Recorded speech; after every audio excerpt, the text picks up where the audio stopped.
fans, welcome into Zions Bank Stadium for this battle of the Western Conference foes and Rocky Mountain rivals. Chad Barrett, Landon Southwick on the call for tonight's game. We thank you for tuning in tonight on ESPN Plus and joining us.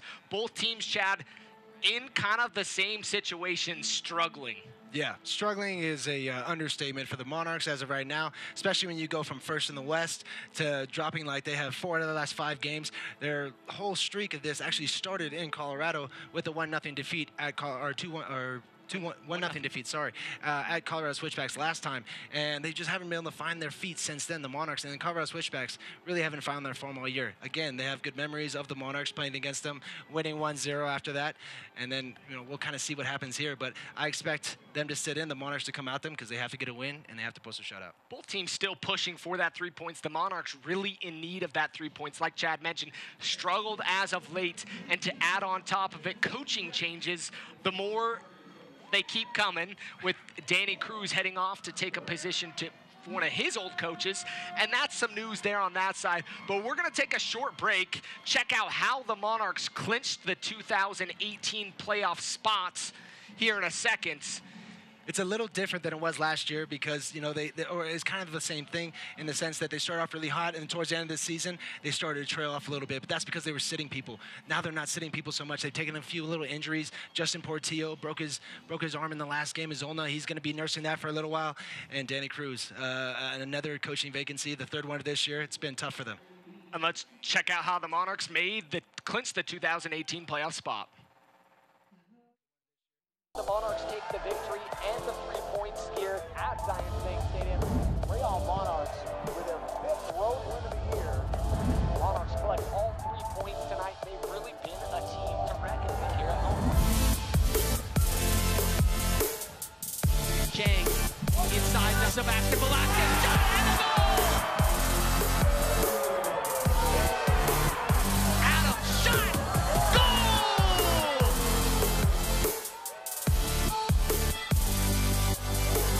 Saved by Leaker. Hoffman outside the 18, shot! Goal! Barre shot and goal in the 91st minute of play.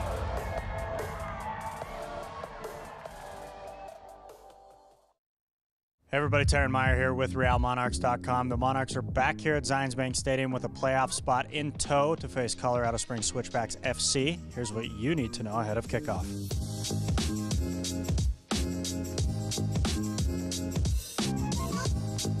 Two for 20. The match against Colorado Springs gives fans a chance to purchase 2 tickets and 2 refillable Monarchs mugs for just $20. The family-friendly pricing also sees Saturday's match offer tacos for just $1. Fans can purchase their tickets by using code TACOS at realmonarchs.com/promo. Work still to do.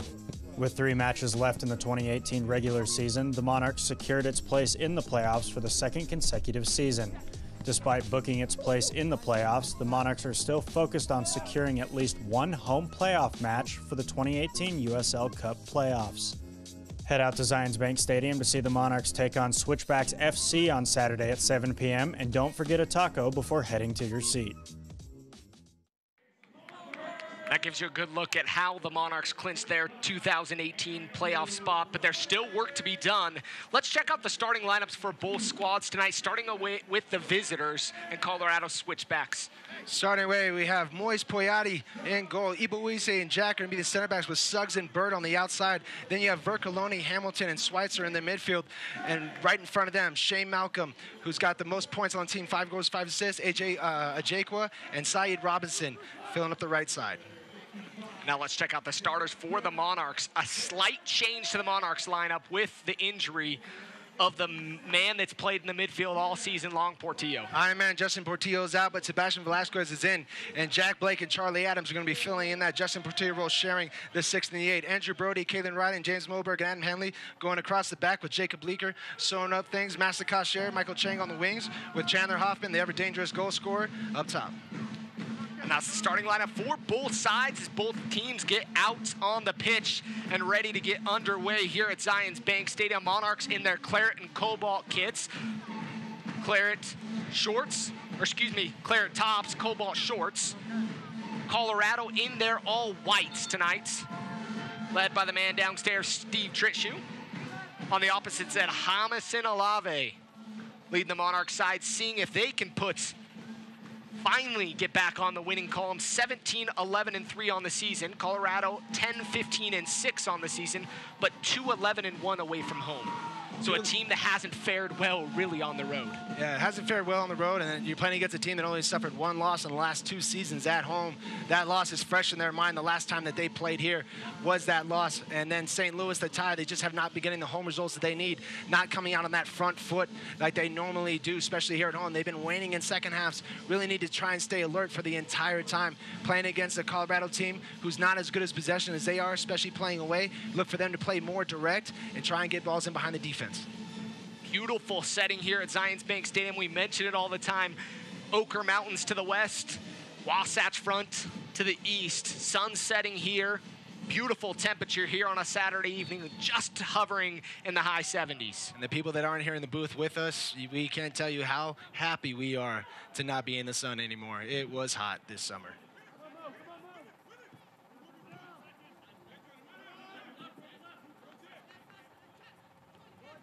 A lot of things need to be answered in this game. Sebastian Velasquez has been in and out of injury. Really just hasn't been himself the last 10 games or so. Chandler Hoffman has missed him dearly with his absence, not having that feeder, those nice little runs in behind that are going to be so important in this game. So look for them to get back on track. Hoffman has to find the back of the net. A big shutout is what the Monarchs are going to be looking for. Colorado Switchbacks out of the playoffs, playing for their jobs. Monarchs with it. Leaker been pretty consistent in goal. 16 appearances on the season, 53 saves, 6 clean sheets, and 27 goals against. Chang, he'll cut inside. Pushes it out wide, overlapping run coming from Brody. Cashier with it on his foot. Out wide to Brody. Brody clips it in the box, no one home, still there. Adams sets it up. Takes a deflection, and the Monarchs come away empty. Well, the Monarchs starting on the front foot like we were talking about. Really well done by Masa Kasher there. Great overlapping run from Brody. Played it a lot you thought was a little bit too long. Brody does great to get to their first. Clips a nice little ball into the back post. Missed clearance. Charlie Adams wanted to hit it first time. Good pressure out from Hamilton. Just takes that touch to the left, and that was all they needed to get people behind the ball and block that shot. Burt all the way back to Pawati.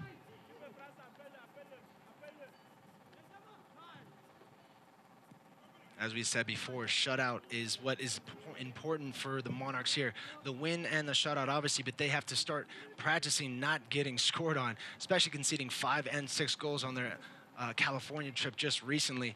That has to be a big thing on Jamison Olave's mind. A goal kick coming for Leaker. Backline, a little bit different. We've seen the variation on the backline. David Horst, who's now on the bench for the Monarchs. We've seen Plua, Williams, a handful of different guys. Tonight, you're seeing Moberg and Ryden in the middle of the pitch together as center backs. Conrad Plua, unfortunately, coming off and actually getting 2 goals in the last 4 starts that he had. Unfortunately, the last 2 games that he played in, they conceded 6 and they conceded 5. Personnel changes have to be made. Somebody has to be moved. There has to be a change-up to see if there's better chemistry or there's just somebody that is going to do a little bit more than what's been done. And not to say that it's all on Conrad Plua. He's pretty much a victim of the way the team's playing right now. And unfortunately, he was the one that had to be seated. But, look for them, like I said, to create that shutout. Moberg's been back in the middle. He hasn't been in the middle a long time. He's been on the right and the left. The only person out of position right now is Andrew Brody, but he's gotten kind of used to playing that left outside back. Moberg with it. In the midfield to Blake. Blake and Adams sharing the real estate that Portillo typically occupied for the Monarchs, but another familiar face back in the 11 with Sebastian Velasquez, who was missing for an extended period of time. You'll see the game officials for tonight's center referee, the ARs, and the 4th official. Moberg tries to clear up in the wind. Slight breeze moving here at Zions Bank Stadium from south to north. being down on field level, there wasn't much slight about it. Got some gusts up to 20, 25 miles an hour. If anybody looks to unleash a shot, look for Colorado in the first half and Monarchs in the second half to really unleash their shots from distance and try their luck with the wind against Leaker at an altitude where the ball already dances all over the place. Malcolm Robinson all the way back to Schweitzer. Schweitzer, nice little move. He's on top of the 18. He'll take a shot and wide of Jacob Leaker's goal. Why not? Great little play there by Schweitzer. Gives the ball a nice little give and go there at the top, or at the semicircle, or the half circle, sorry. Takes a nice little touch in, and like we just said, why not have a shot? You got the wind at your back. Go ahead and unleash one. Looks like he just tried to go for a little bit too much power there. Technique wasn't exactly what he wanted to be. Goal kick for the Monarchs, going back the other way. Goal kick coming. Leaker's going to put it high and long. Hoffman, Velasquez. Schweitzer wins the battle, but there will be a foul on Velasquez.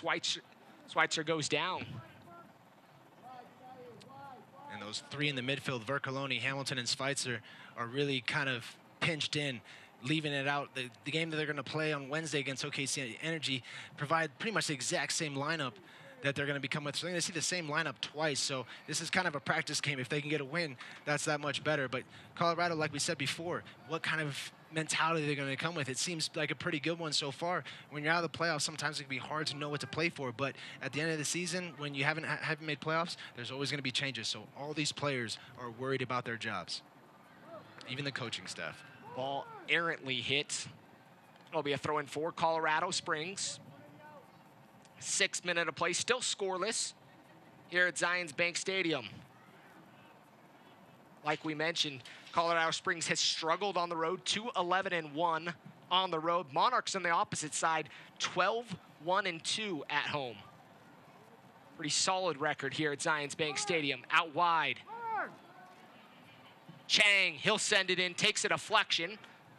Velasquez is there, but Burt clears to the Colorado bench. It'll be a throw-in for Andrew Brody.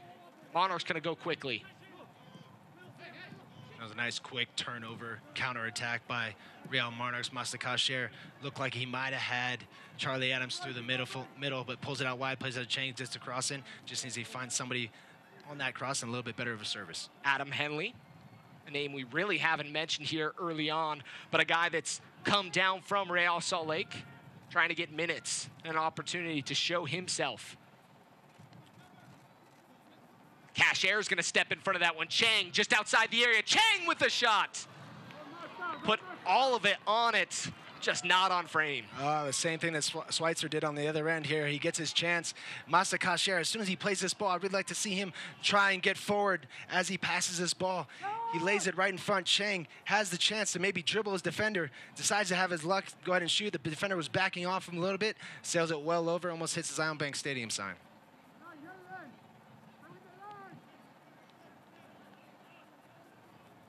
Ball out wide with Jack. Jack picks up his head, and he'll switch the field.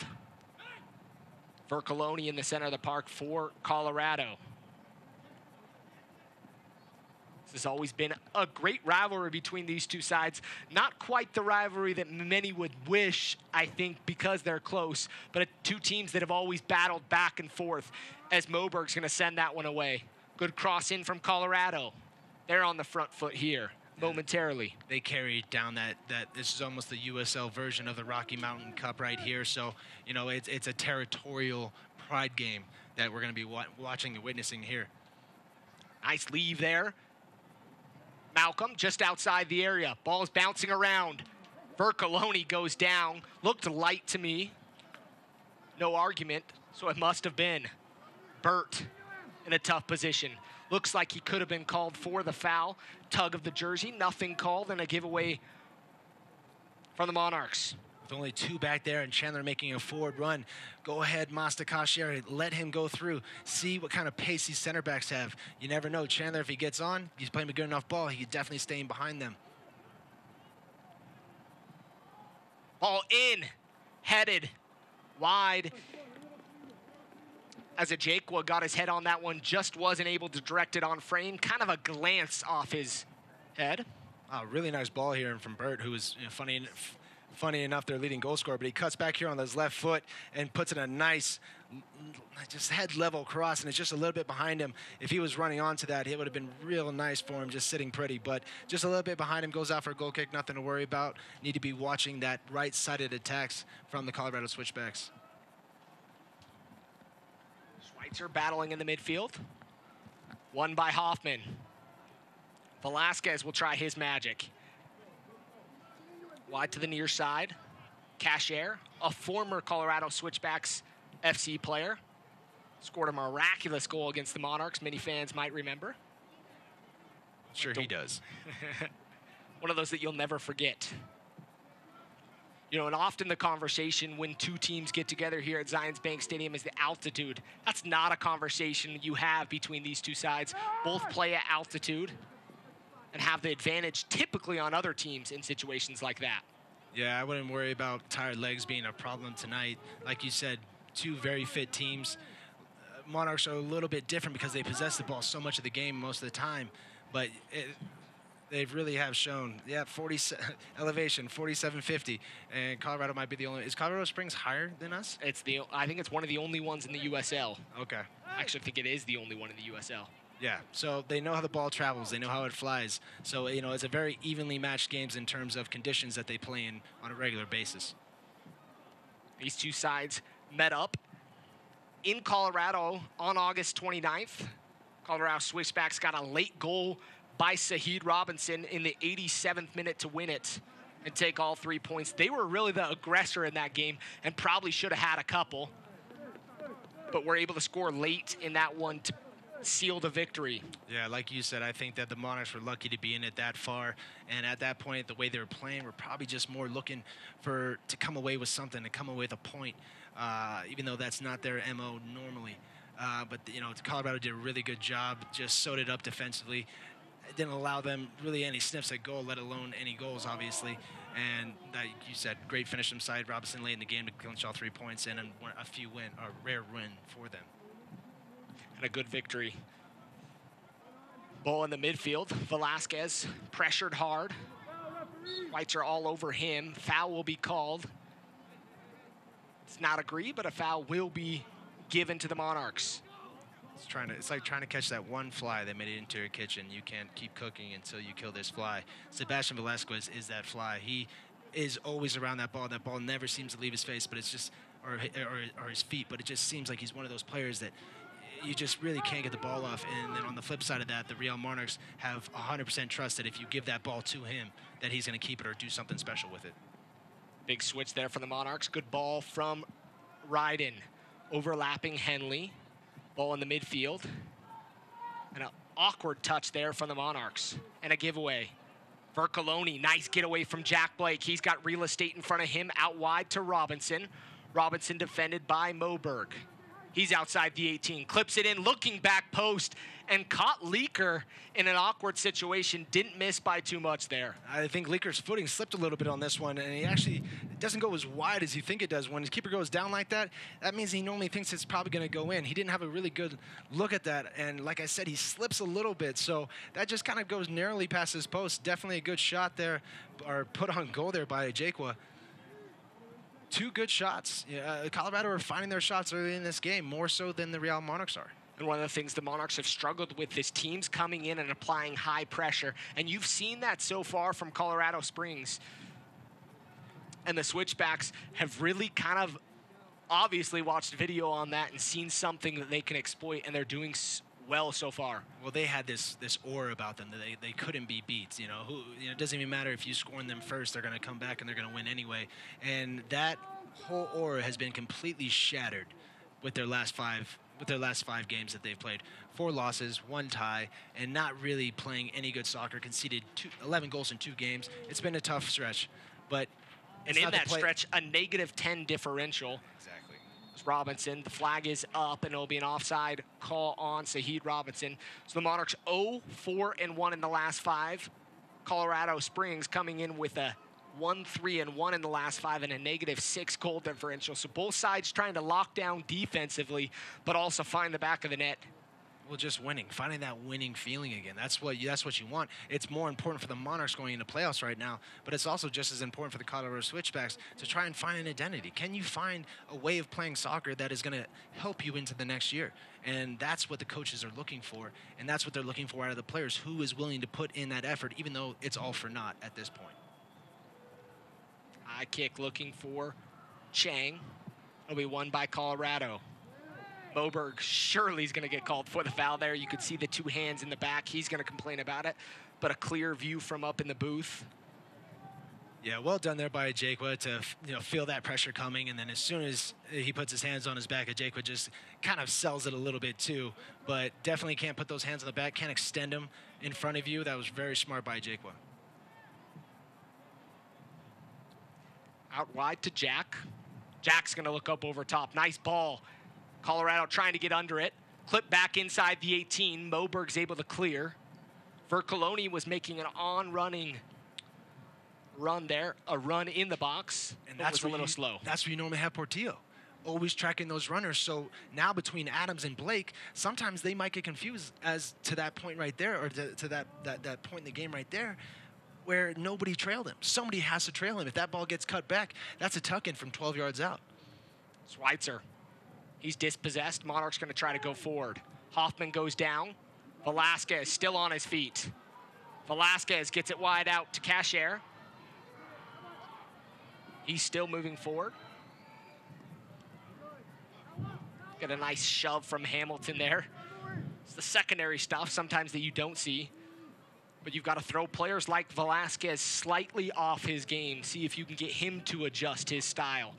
A little pressure on him is something he doesn't love, but he's very good at making you look foolish when you make silly mistakes.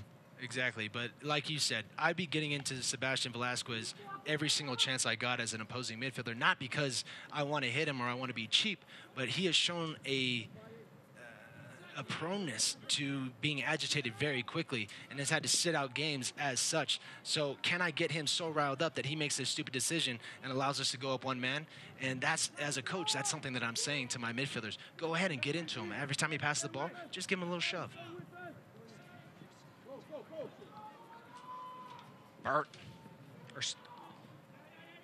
Burt going forward. Back to Schweitzer. And a giveaway. Monarchs with it inside the circle, looking wide to Cashier. Ball is kind of awkward. It almost looked like if it would have been played up over top, Cashier could have ran on under it. As the flag's going to be up, Monarchs pulled a nice high line. Robinson's going to put it, Jake was going to put it outside the stadium. Masa Cashier's run was kind of coming outside, and he was wanting that ball more to his feet. Cashier normally wants the ball to his feet. He's not a player that tends to like to run it behind a whole lot, but the Colorado Switchbacks, when they defend, the ball turns over, they get very narrow, and they force everything out wide. Paint your toes, get Chang and Masa Cashier on the outside, and seeing if they can exploit him and get 1v1s dribbling at him with speed. Brody, back to Ryden. Ryden challenged hard. And the advantage was played temporarily, but a foul will be given for the Monarchs just inside their own half. I applaud Ajekwa for his acting career right here, but this is, you know exactly what you're doing every single time. This is a defender that hits you, that's something else. You just go ahead and give him a little love after the play. Brody towards the touchline. He'll turn back, clips it inside the box, and cleared away by Colorado. A nice-looking ball. Hoffman was in the area and Chang. Yeah, too many statues in there. Somebody's got to be moving to that near post. Typically, it's the person that's on the backside. As soon as he makes that turn to the right, can somebody get across that near post for a great ball that was served in by Brody? Select is the official soccer ball of the USL. For the latest Select products and special offers, visit selectsportsamerica.com and receive $50 on receive free shipping on orders over $50. That's selectsportsamerica.com. Ball back to Leaker. If I'm the head coach, I'm probably telling my forward Shane Malcolm to not really go there and release to Kalen Ryden. You're doing a lot of running that's not going to be rewarded, and they're just going to pass it back, and now you're out of position with two players. Cashier puts it high, trying to find Hoffman. Blake will keep it held in. Cashier settles nicely and taken out from behind. Should be a yellow card. In a situation like that, that's one of those that a little sweep of the feet. Yeah, a little sweep of the feet there, but I think, you know, he's probably going for the ball, just can't really see it. Throwing his leg in there kind of without a real purpose, and you know you're probably going to take a foul there. Monarchs go quick. Brody inside the box to Chang, just wide. Wow, what an inch-perfect cross here by Andrew Brody to Michael Chang, making that run in from the outside. He's done a great job to get himself in between two defenders. Good drag here to the left, and he puts a great head-level ball in right on Chang's head. He really actually should do better at it. From our angle, looked like the defenders were closer, but he actually had room to really get his header on target there. Consider that an opportunity missed.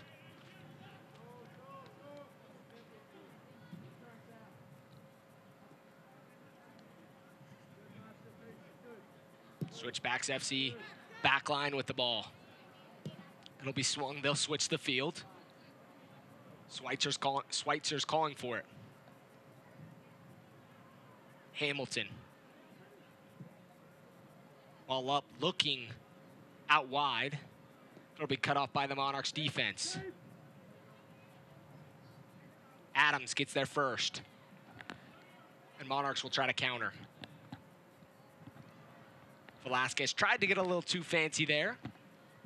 Which he will at times. He gets a little carried away with some things at times, but for most part, 95% of the time, he's just technically perfect. Makes the correct decision more times than not.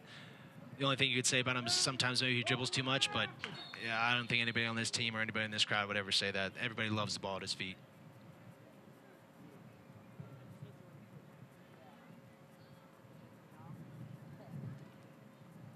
Temperature started to go down a little bit, and now everybody's starting to turn out.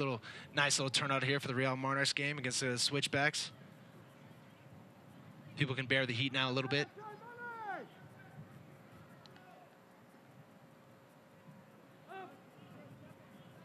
Ball along the back line, kept in their own half.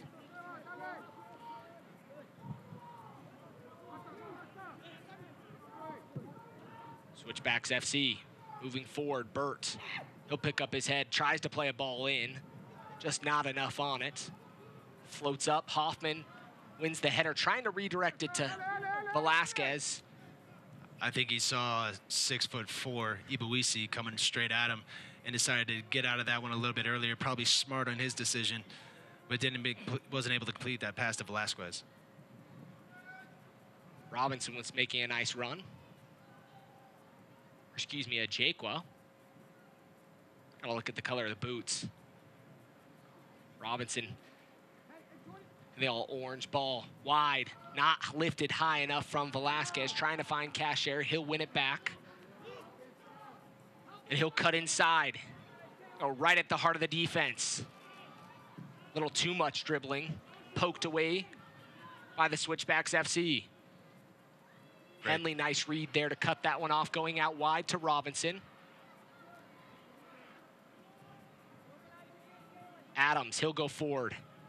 He's gonna go inside the 18 on the touchline. It's gonna take a deflection, it'll be a corner for the Monarchs. Yeah, really well done there by Charlie Adams. Normally likes to cut back on his left if he can. Had a little bit too much pace going into the sideline. Just was able to get a corner with his right foot and get his team a set piece. That's what's important. But a really great step up there by Adam Henley originally. That is something that the Monarchs are not good in.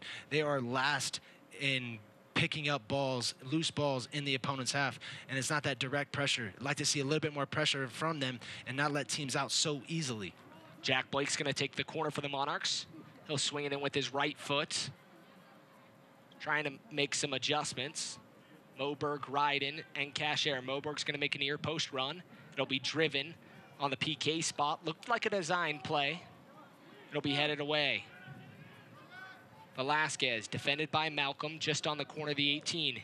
He'll clip it back post, looking for Ryden. Ryden gets his head on it. Monarchs playing a little ping pong there, headed back nicely by Schweitzer to Boati.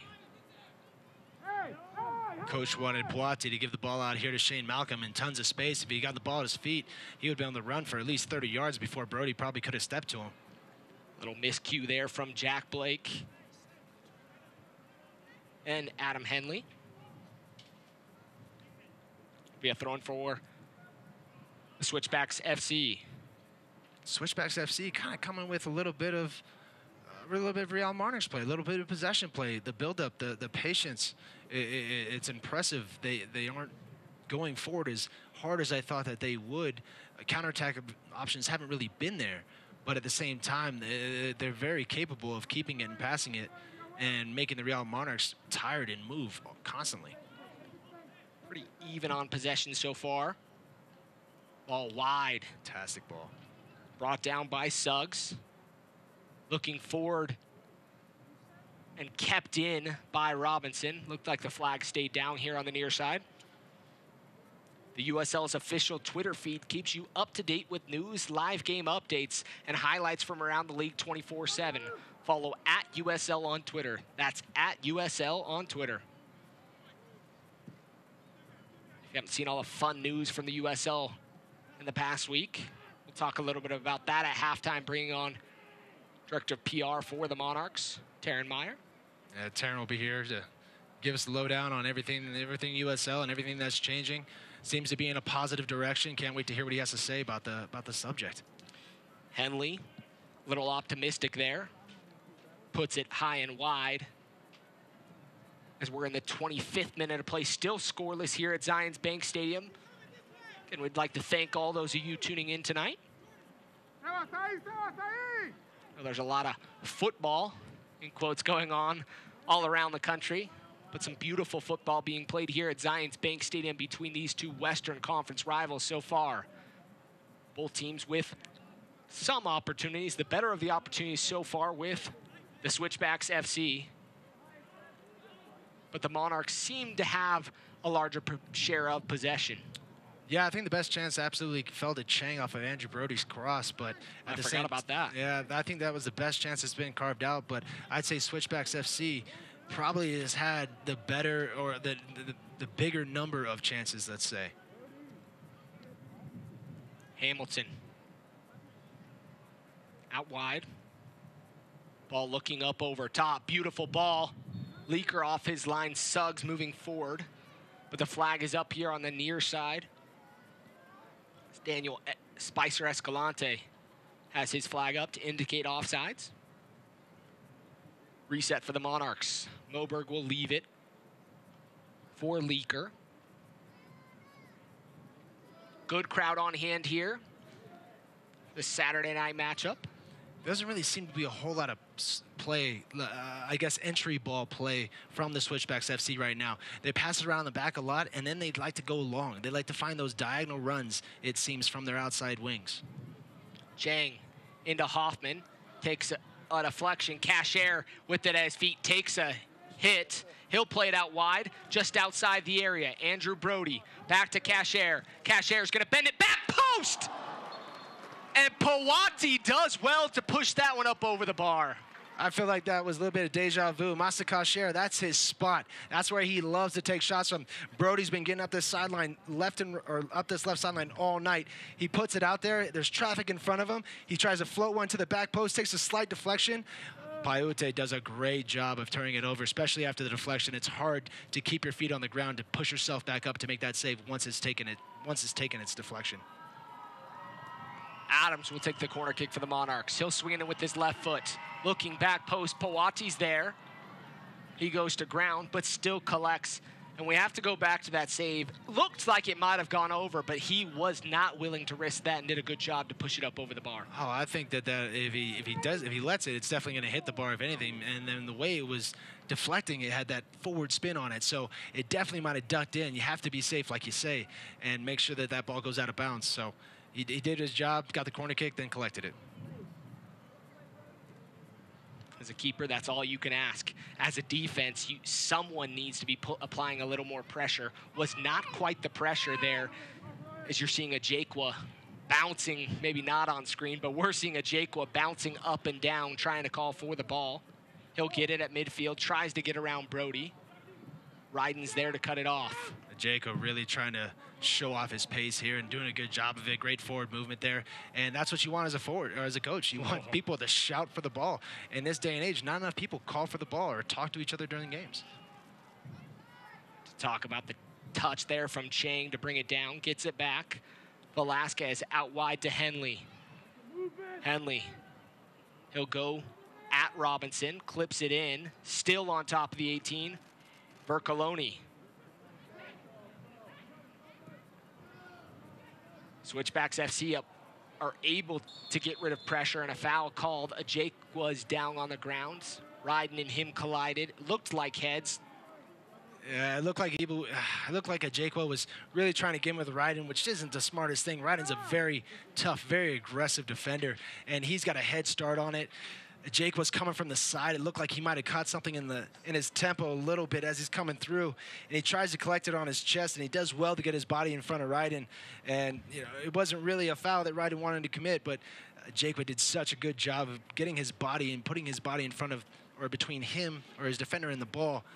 And that's what can happen. That's what forwards are there for. Sometimes you just have to risk your body, make that near post run. A lot of unselfish things happens as a forward, but you also get all the glory in the end as well.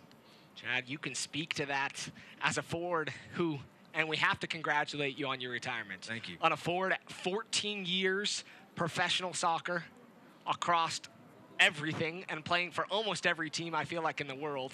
We're just going to claim the world, even though it's the U.S. But we have to congratulate you on an awesome career, and good luck in retirement. No, thank you very much. It was a blessing to be able to play for as long as I did and to have good legs for as long as I did. But I guess the father time always catches all of us in the end. And the retiring from professional soccer is kind of like an early death. But I'm really looking forward to what's next.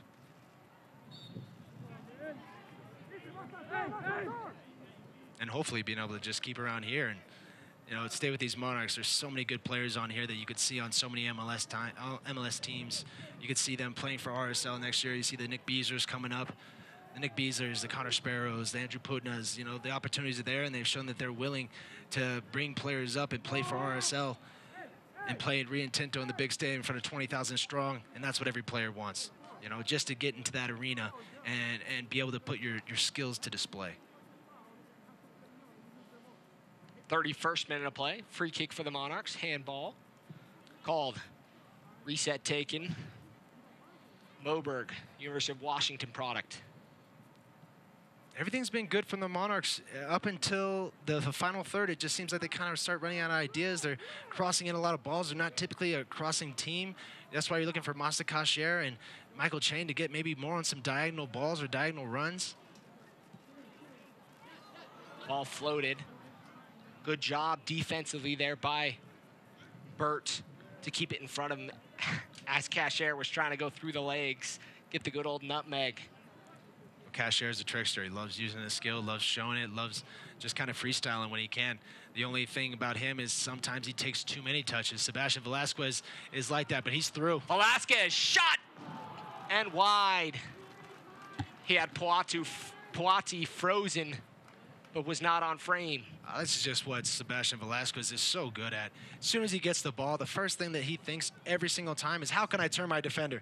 Turns his defender, takes it onto his right, which is not his favorite foot. He doesn't collect it clean, kind of hits a little topper. Keeper's not worried at all, but that's good and that's promising. Now, instead of maybe taking a shot next time, can there be diagonal runs that come in behind and actually confuse the defenders and make them choose whether or not to go with the person with the ball? Another turnover here, a great step from Charlie Adams. Adams, he'll get it to his left foot. On top of the area, Kasher pushed wide. My goodness, Kasher is trying to find that goal tonight against his former squad. Pauchi said, first time, no. Second time, this is very uncommon for Masta Kasher to hit a first-time left-footed shot. He's almost always trying to get on his right foot, but he steps into this, surprises Puati. But what a great reaction save from Puati. The one thing that he definitely has is he's a great shot stopper. He has great size. He's good on collecting balls like we've seen. And those balls that are in the side netting, he can dig out. Another corner kick coming from the Monarchs. Adams, near post, headed away by Vercoloni. Monarchs still with numbers forward. Blake out wide to Brody. Call the Switchbacks FC trying to get out of the area. Ball forward to Velasquez. Defended, gets around the defender momentarily, but dispossessed. Good job defensively there by the Switchbacks FC. Yeah, most legs in the USL are not as long as Ibuisi's. Brody, nice tackle there to win the ball. Cashier, he's going to take another crack. That one he just never got all the way around it to keep it on frame. And I'm sure Chandler Hoffman's a little bit discouraged because he's made a lot of good runs and he hasn't gotten a pass yet. And there's been long distance shooting, especially from Masa Cashier, but he's hit 2 great shots on target, made the keeper make 2 great saves, and then he went in and had, why not try your third chance? Normally it's a lucky. Why not? Watch highlights from every game of the 2018 season and stay up to date with news from across the USL at the league's official Facebook page. That's facebook.com/USL Soccer. Facebook.com/USL Soccer. Hamilton, he'll drop in along the back line, pushes it wide. Malcolm trying to get his flair into this game. Really haven't seen much of him. Dispossessed by Blake. Hoffman was in behind the defense for a moment, just not seen by the Monarchs. Yes, again, not seeing him. Chang, he'll try to play it in. Defended well there by Jack. The Switchbacks FC are comfortable doing this. They have big guys in the box, and they have 3 going across the line against one Chandler Hoffman who's always in there, but not very many other people are. Most times, Chang's done a good job of getting in. Cashier's done a good job on the other side. But when that ball turns over, he's made some great runs through the middle that just are not being seen right now. Velasquez defended by 3, still gets across off. Not quite the distance, but cut off by Switchbacks FC, and it'll be a 4th corner kick for the Monarchs, the 2nd in the last 2 minutes. 4 people surrounding Sebastian Velasquez, and he still manages to pick up a corner kick. I mean, what he can do with the ball and how smart he is with the ball just cannot be overstated. Adams, he'll take the corner kick for the Monarchs. Swung in with the left foot. Ryden's there, met by Puati, and cleared away. Brody will get it just inside Switchbacks FC half.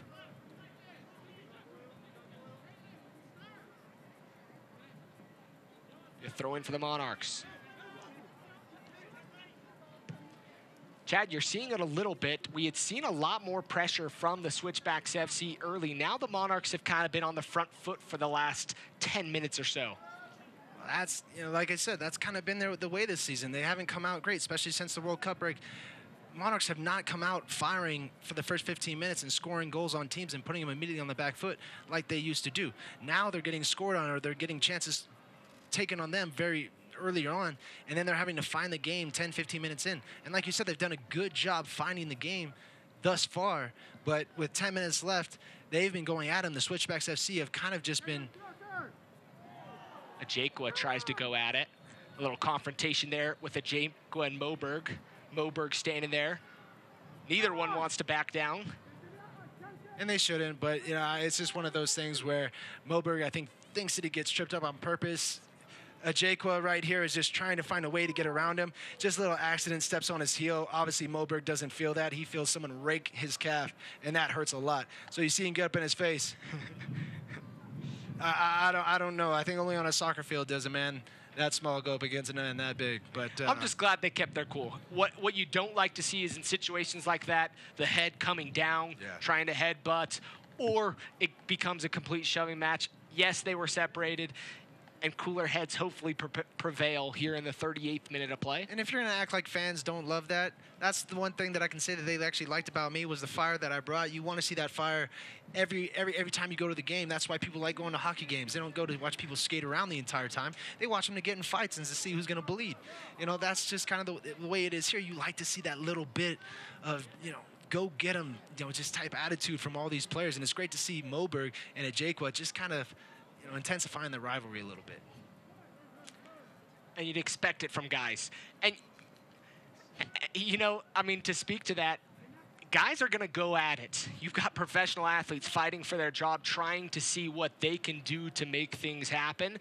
And you'd expect them to play with it a little fire. I think neither side would be embarrassed to say that you want to see guys that get up frustrated, that are that are mad when calls don't go their way. When it gets a little out of hand, that's where where we don't like to see it. That's not the beautiful game we expect to see. No, and it's completely different in games than it is in practice, because in practice, if you see two players going at it, you kind of want to let them go at it sometimes. If they're in the locker room and they're always chirping at each other, they're always doing things behind each other's back or something like that, something that's detrimental to the team, and they all of a sudden they want to go ahead and get into it, let them get into it. In a match, you don't want to see that. You don't want to see that in front of kids. You don't want to see that in front of families. You definitely don't want to see that in the sport, period. Not paid to be UFC fighters. We do have some UFC fighters in the state. People always confused me for a UFC fighter. You look like one. Yeah, I think that's why nobody fights me, which is really good, because I don't like fighting. Maybe that's the calling card. We're gonna get him in the UFC inside the octagon. Oh, with no, Chad Barrett. No, I'm not flexible enough. I can't even sit Indian style. I would break like a twig or tap out very quickly. Ryden, he'll bring it up to the midfield stripe. Hoffman checks back. Cashier found a little space. That's how far Hoffman has to go back, though, to be able to get that ball without immediate pressure from the back. Jack, Ibuisi, and Hamilton have done a great job pressuring him from the front and back. Oh, great ball. Henley inside the 18, cut off by Saheed Robinson. Good job defensively there to sniff that one out. Really well done by great tracking back there by Saheed Robinson, helping out his defender. And it looked like Henley had a little bit of hesitation there. Wish he had gone a little bit more full force. Hoffman to Cashier. Cashier, shot! Saved by Pawati. Not really much mustard on that one. I mean, if I'm the coach, I'm looking for answers on the field right now, because Masa Cashier has now had 4 shots. 3 of them have hit the target, and 3 of them have been pretty good saves by Pawati. That one was more on his foot, where he didn't have to dive to. Like you said, Masa Cashier is very right-footed, but he's shown a very, very good willingness to use his left foot in this game. And the first one he hit was amazing. That was a great save by Pawati. Sometimes to be successful, you have to be willing to take it when the opportunity comes, and that's something Cashier has done tonight, and really we haven't seen all season long from. It's something hopefully we can start to see moving forward into this playoff run for the Monarchs. That's what I say. Something I say to every strong forward, a Wayne Gretzky quote from the legend himself. You miss 100% of the shots you don't take, and that couldn't be more important. And you just see people, especially kids, an unwillingness to be selfish. You know, soccer is a team game, but as a forward, you have to be very, very selfish. Inside that 18-yard box, get shots off, get rebounds, get goals. I thought that was a Michael Scott quote, but is it Michael Scott? No, I'm joking. From The Office. We'll jokingly say that wasn't my show. No, it's definitely a Wayne Gretzky. Michael Jordan. I think we've heard it from every one of them. Henley tries to cut off Malcolm. Malcolm still with it on top of the 18 to Vercoloni.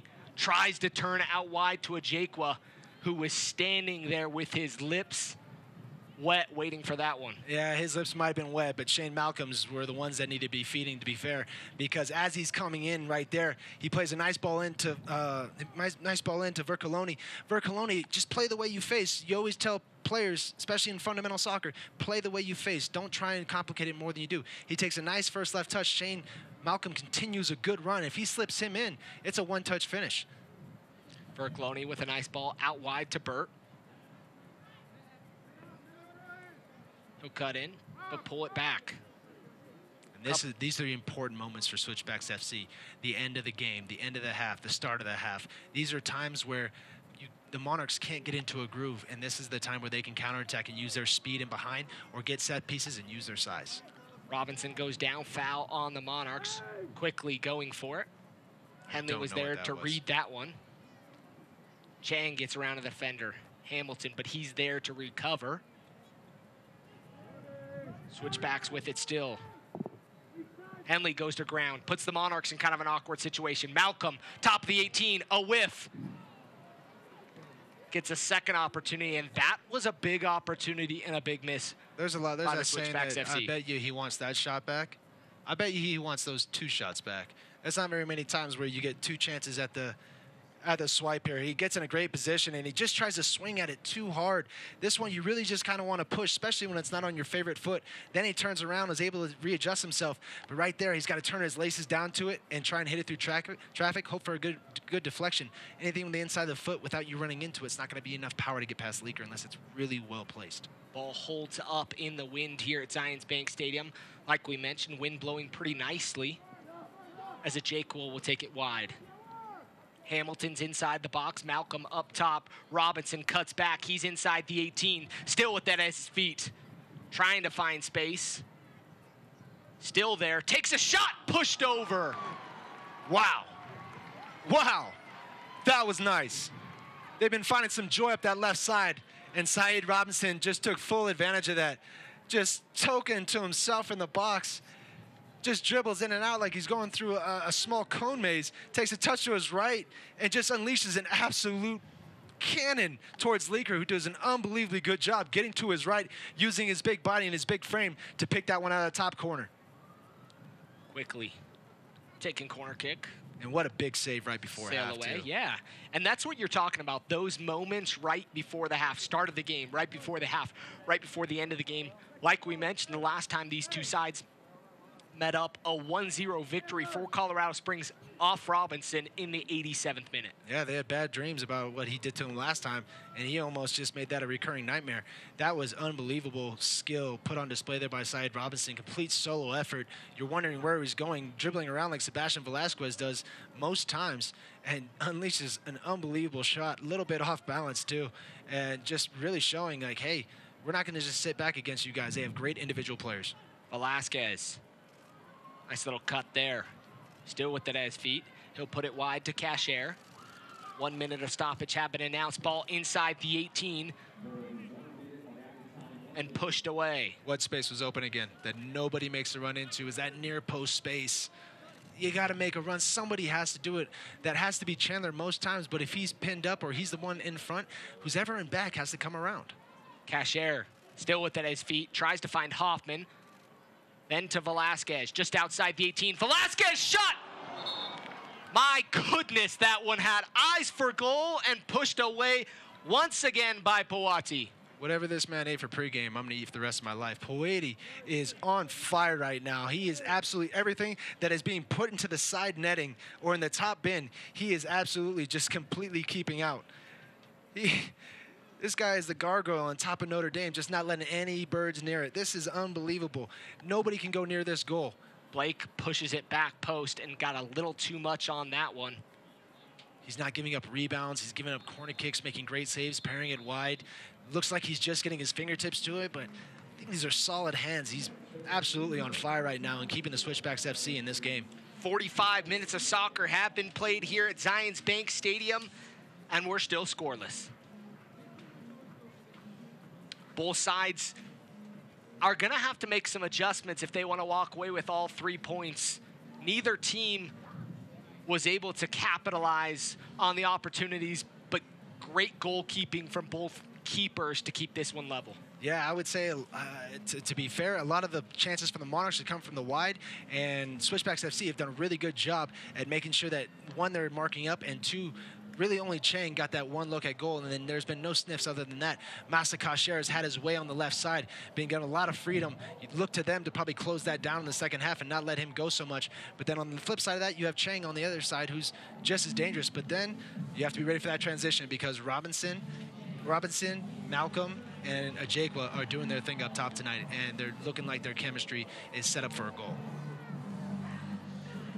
We'll toss it to the halftime break and be back with Taryn Meyer, Director of PR for the Real Monarchs, and we'll have a conversation about the changes, the new rebranding happening in the USL here shortly.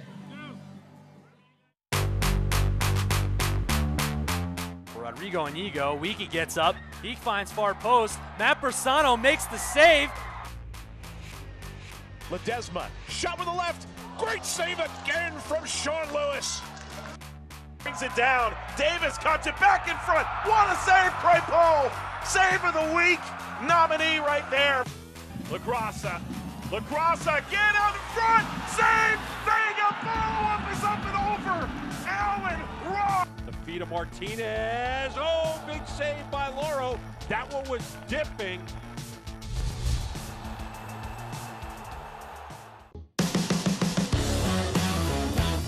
It's a heat-seeking service. LaGrassa heading it down. Hume! They score! And it's headed away. Here's Saeed. He'll release it. He's going to fire, and he scores! Saeed Robinson gets the Switchbacks right back in the game. But too close to Jake Leaker. However, he gives it away. Powder going for the chip. He's done it! Noah Powder! For the overlap, then carries it into the middle.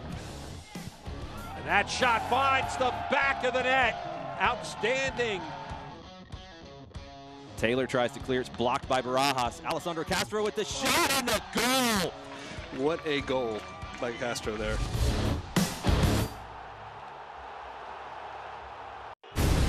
Jason Johnson! You've got to be kidding me! Shot rip in! Alex Mendoza! Goal! Mendoza! Sunday the other way! Oh, what a goal! And what a world-class goal that is from Didier Drogba. Pure brilliance from Ricardo Pereira. Krasinski and diving stop. Must-see TV.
We're back here at the half, still scoreless between these two sides after 45 minutes. Director of PR for the Real Monarchs and the Real Academy, Taryn Meyer. Thanks for joining us. Thank you. Thank you for having me on. It's always nice to be in here in this dimly dimly lighted room with these LEDs in here. Yeah, it's fun. Well, Taryn, I know one of the things that we wanted to jump right into is the change, the rebrand of the USL, and some exciting, fun news from the league this week. Big news from the league this week, and it's an announcement of a rebrand, that the rebrand is going to be coming ahead of the 2019 season. So essentially, there's going to be 3 leagues that fall under the United Soccer League spectrum, and that's the USL Championship, USL League 1, and USL League 2. The USL Championship is what the Monarchs are going to be playing in next year. It's the top tier or big picture type of thing. It's the Division 2 underneath MLS. So nothing really changes for the Monarchs, but strictly a name change.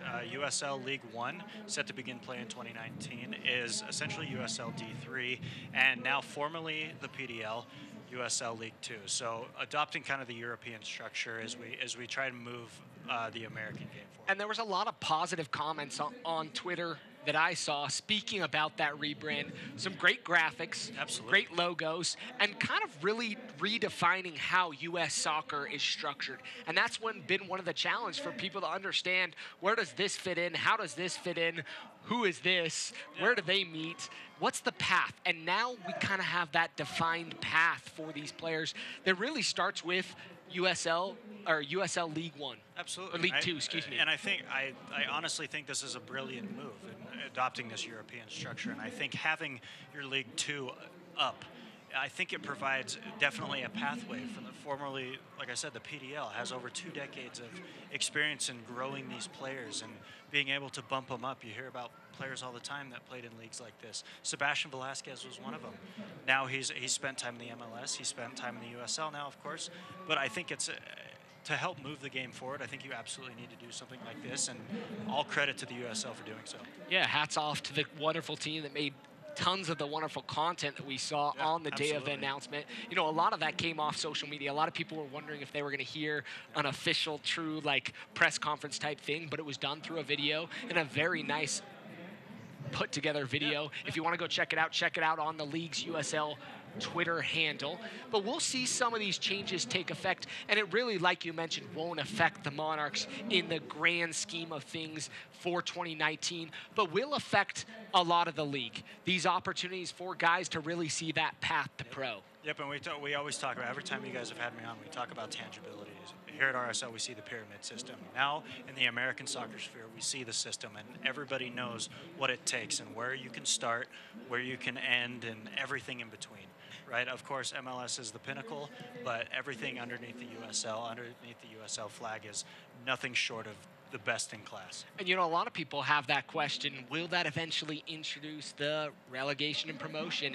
And I think there's some wonderful conversations to be had. Absolutely. But I think the nice part is now the structure's there. The structure's there, so you know where the hierarchy is and how it works. Absolutely, and I think the way that they've structured it, and it's again similar to the European leagues, it gives the opportunity for it to possibly happen in the future. If you provide the foundation and you test things out, you never know what can become of it.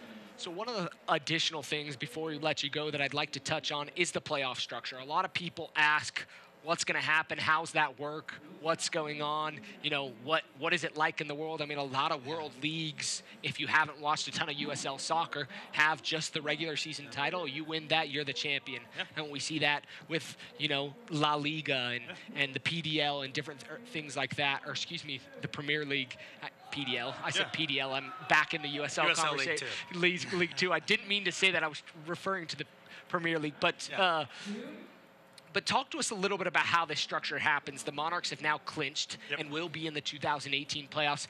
Unsure of where they'll sit. Need to find some victories to continue to have a home spot. But talk to us a little about how that plays out. Obviously, there's still, I guess now, 2.5 games to go for the Monarchs, but essentially the USL system is a winner-go-home system. The top 4 host out of 8 teams from both the Eastern and Western Conference that make the playoffs.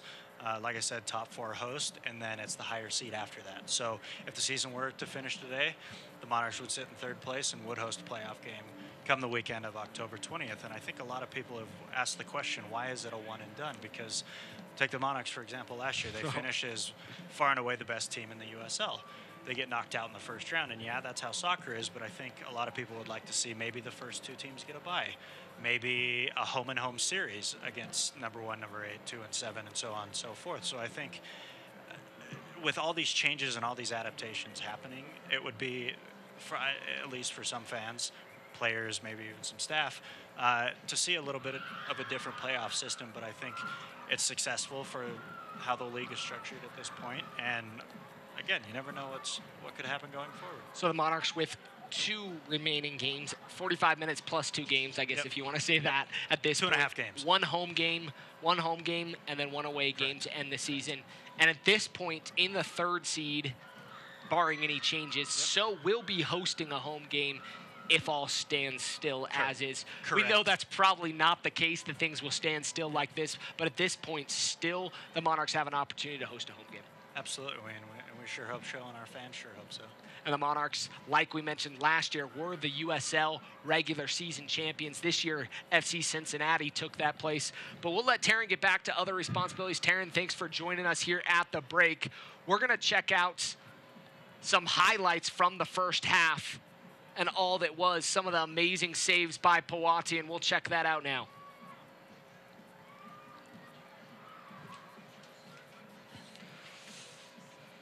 You'll see this second one, a great shot there by Cashier as Pawati puts that one up and over, and a beautiful look from Cashier as he's trying to score on his former team.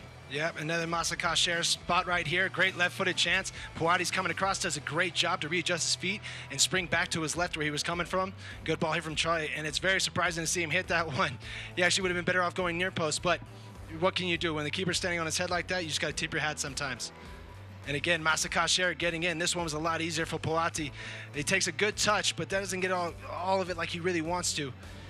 Good ball here from Chandler. This is the places that they have to exploit. This is the way they get behind. They haven't had too much joy getting in behind this Switchbacks FC team. Done a good job in transition. And here, Malcolm with two great chances, two swipes at the ball, trying to get this one in and can't hit the target on either.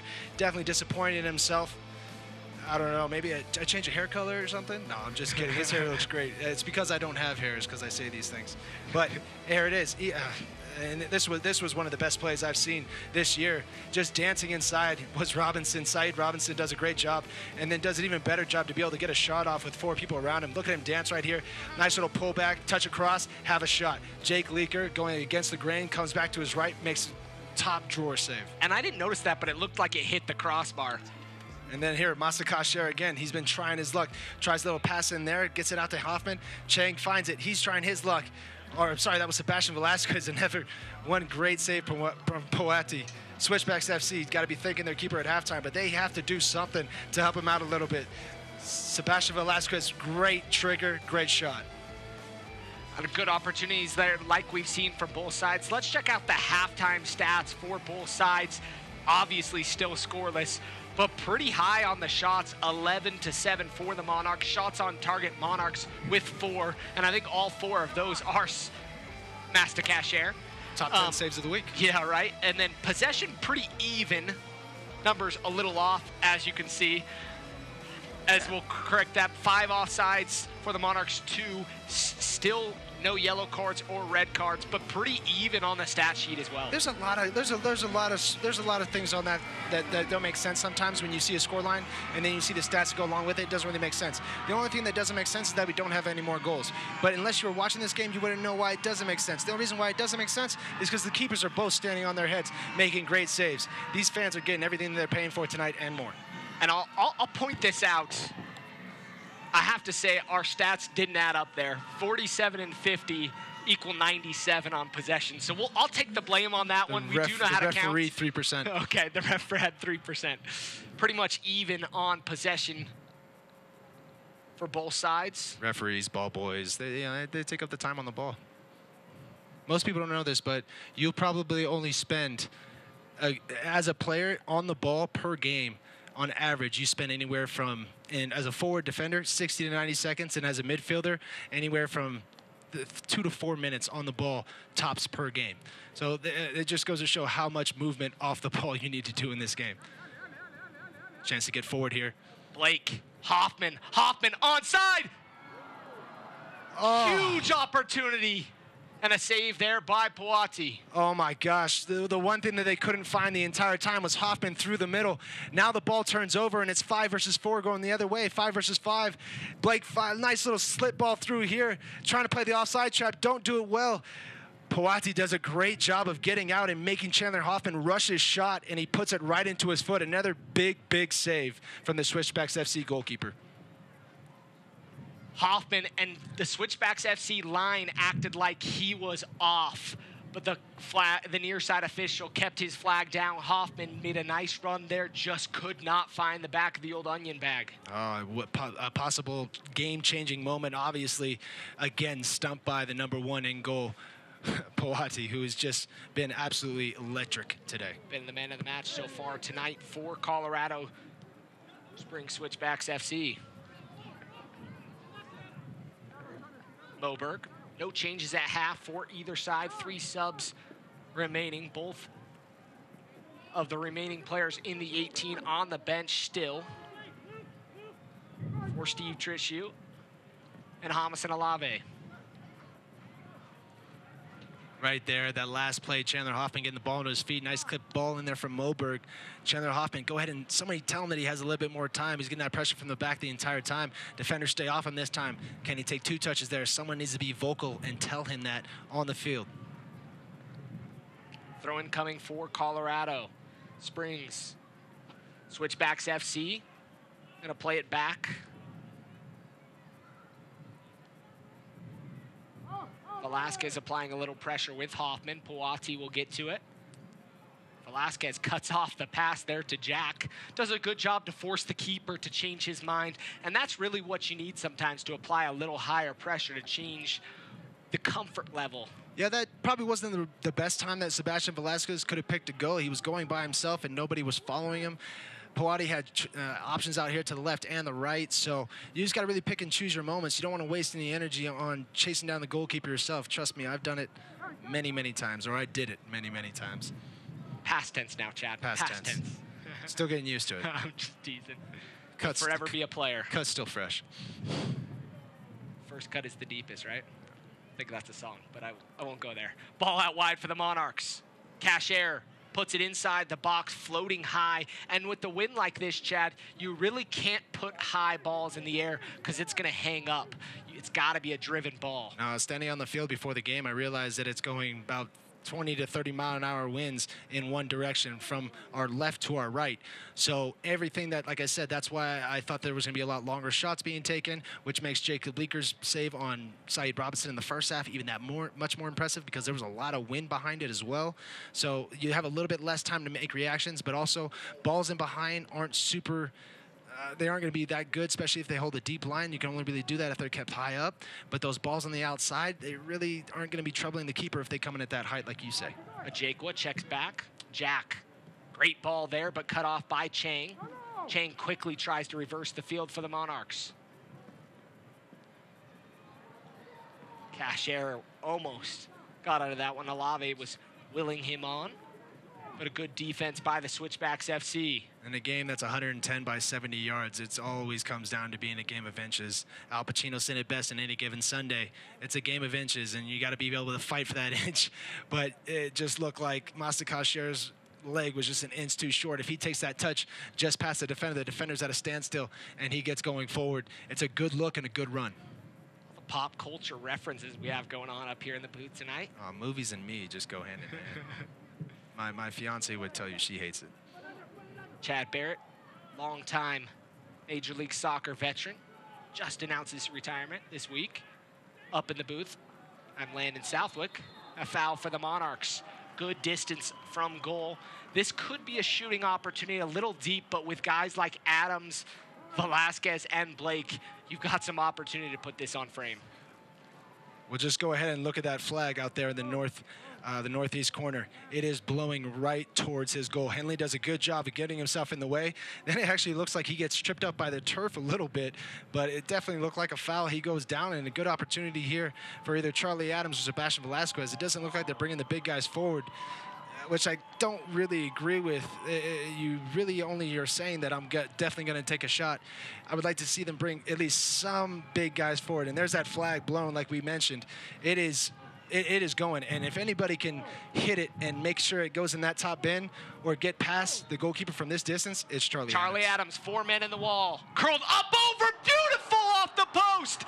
And the rebound. My goodness, still not sure how that didn't find the back of the net. Does that count as a commentator's curse? Might. I don't know, because that was a little bit too exciting. I actually think Puati gets his hand on this again. I'm not sure. Let's look at the replay here. Unbelievable. Charlie Adams is doing his sidestep. Puati gets his fingertips to it. I think he missed it and it hit the crossbar. I want to say, can we get it? Can we get that angle again or a different angle? I'm not sure. We'll try and get that for you, but if he did save it again, that's how much wind and power was behind that ball. It looked like he was there to make the save. It almost looked like he wanted to catch it or punch it. It ends up just dropping at the last second. And then I didn't see who was following that up, but there was 3 Monarchs players right there. Dangerous. attack coming from Switchbacks FC. Ball in, Malcolm driven towards goal and collected by Leaker. Nice response from Switchbacks FC there. Get a chance, hit the bar, come right back down, try and fix something here. Good 2 touches there by Chandler Hoffman. The Monarchs are going forward. The woodwork with the huge save on Charlie Adams as he almost put the Monarchs ahead here in the 53rd minute. There's times that I just wish we had more on-field noise that we could hear, because I guarantee if you just had one camera out there, you would have heard that ball ping off that post. He hit that ball so hard. Yellow card shown to Masta Cashier in the 53rd minute of play for the professional foul. Cashier complaining about the call a little bit, but not all up in arms about it. You probably know that that little tug back is always going to get you a yellow card. I think he was more worried, and I think he was more worried about the elbow coming back. Looked like he kept motioning that. Didn't see the elbow, but some things are missed. So Moberg's going to play it safe. Instead of going back to Leaker, he'll play it out for a throw-in. That'll be a coaching point in video coming up here. But here it is right here. And just being pulled back, and he does get pulled back, but there's no reason to respond right there. That is an immediate reaction by a person, not a person thinking about the team or how the play's going on. He felt like he was fouled, and I think he thought he might get, kind of like when a player falls on the ball and grabs it, he assumes that he gets the foul, and the referee always kind of gives it to him. Brody able to maintain his touch over to Moberg. Back to Ryden. Especially if you're a soft defender. Love giving them foul calls against me. Brody back in the midfield to Adams. He'll cross the midfield stripe and move forward. Out wide to Cashier, defended by Burt. He'll pick up his head, a couple step overs. Trying to find Blake. Blake a long touch. Still able to maintain possession though. Ryden with it along the back line. Henley trying to find Hoffman. Hoffman was tugged from behind, went down lightly. Not a foul that you'd normally call. And I think the right decision to keep the whistle out of the mouth on that one. Yeah, I think Jack did a good job there of kind of tugging on him right before, and then looked like Chandler was going to go down. He let him go right at the exact time. Sometimes, that doesn't line up. That's just experienced defending. Vercoloni, he'll switch the field, looking for Robinson. Henley will cut it off. Look at that ball hold up. That's amazing. I think the wind is intensifying as this game goes. Nice, simple passing for the Monarchs. Finds Hoffman. Hoffman picks up his head. Out wide to Brody. Monarchs going to push forward. He'll cut in. Finds Velasquez. Defended tightly. Brody finding himself way out of position. A normal left back spot. He's going to trot back out there as they reset. Velasquez. Dummy shot off the woodwork. Switchbacks FC need to buy that woodwork a drink, because it is doing all the work tonight. Well, I think that the person that paints the goalpost is just going to give the white paint to the Monarchs players after this match so they can just fix their own mistakes. This isn't a mistake. I hate saying that. It's an unbelievable shot here by Sebastian Velasquez. Must have looked a lot like the same thing that Pawadi just saw from Charlie Adams. Absolutely tases this one with his foot, and right fresh off the bar. Oh, just so unfortunate right now are the Monarchs. They should be at least 1-0 up, if not 2-0. Pawadi, on top of the great saves he's making, is also getting a little bit of love from his woodwork. Woo! The white bar is doing some work for the Switchbacks FC as well tonight. But sometimes Lady Luck plays her hand in games. I can't recall a game that is still 0-0 at this point that I've enjoyed watching this much. It's really been end-to-end, chance after chance, and just full of just great individual work on display here tonight. 57th minute of play. Leaker. Here, Matt Glaze, the goalkeeping coach and the head assistant, now that Danny Cruz is no longer with us, but we wish the best of luck to him out in Louisville. But he's just saying, be patient. It's going to come. Be patient. It's going to come. Velasquez trying to find Cashier. Cashier still gets on the end of it. Chang to Cashier. Deflection. Looks like it didn't cross the end line. It'll be a throw-in for the Monarchs. Looked like Cashier wanted to feed a little bit, and Chang just played a little bit in front of him, which was a good ball, but unexpected here by Cashier. He just holds up his run. Ball falls out here. He does well to win it back. Chang just trying to cut it back to him. And I think he wants it 2 feet at the moment. And then when it's played, great reaction defending there by the Switchbacks FC. Malcolm way back defending. Monarchs applying a lot of pressure. Cashier to Brody. Brody inside the 18, tries to cut it back. Gonna tumble into the boards over there. The ball was out though. You could see that wind. It's really moving from essentially south to north across this stadium. With all the wind out here, I think we should just get bamboo poles. You know, those things ain't breaking. Probably cheap. Brody inside the 18. Hoffman trying to make a run. Ball cut back, still loose, and it'll take a deflection and a corner kick for the Monarchs. First of the second half. Puati not happy with the defending going out there and them standing up Chang. Chang skips by the first one a little bit luckily though, and Puati comes up. Great close down speed this keeper has. Corner kick coming for the Monarchs. Jack Blake will take the first of the second half. His last one to end the half was long. We'll see if he can reel this one in a little bit. I would shoot. I would shoot for the back post. Kind of does. I mean, this is an in-swinger's dream. This is what you used to practice as a kid when you would go to the field and it would be windy. You'd go to the corner flag where the wind was blowing into, and you would try and swing in and see if you can get the ball in the air, one bounce, and just try and keep bettering yourself. And now you have Charlie Adams, who just hit an unbelievable free kick not 5 minutes ago. He's about to step up. I guarantee that we'll see a low or a head-high driven ball to that near post, and you're looking for confusion. Adams play it from this near side. He's going to be told to hold. Conversation between Suggs and Cashier, former teammates. Very narrow defending here from the Switchbacks FC. Nobody outside the goalpost. Ball inside. Moberg was there. Vercoloni got his head to it first. Blake tries to keep it in. Malcolm plays it out. It'll be a throw-in for the Monarchs. And the Switchbacks FC will try to reset their defense and push up a slight touch. What you want to do is those driven balls, especially when they have such trees in the back, I don't know if that's the one to go with. I think you're more looking for one that's kind of floated in with a lot of spin that the wind can actually catch up on. So people that jump will mistime their jumps and maybe hit it into their own back of their net. Henley, defended by Robinson. Velasquez dancing around. And Henley makes a run moving forward. Stay up to date with all the best from social media around the USL by watching Off the Post with Kelsey Steele every Friday night on the USL's social media channels. That's Off the Post with Kelsey Steele. And we haven't talked a lot about Switchbacks FC or their players going forward. They had that one cross that they had in response to the Charlie Adams free kick, but since then, there really has been nothing going forward for the Switchbacks. They've kind of hit a lull in the game, and now we're 15 minutes in the second half, really try and look for them, or at least their coach, to say something to them and say, hey, let's try and get after them for at least the next 15 minutes and see if we can't get a goal.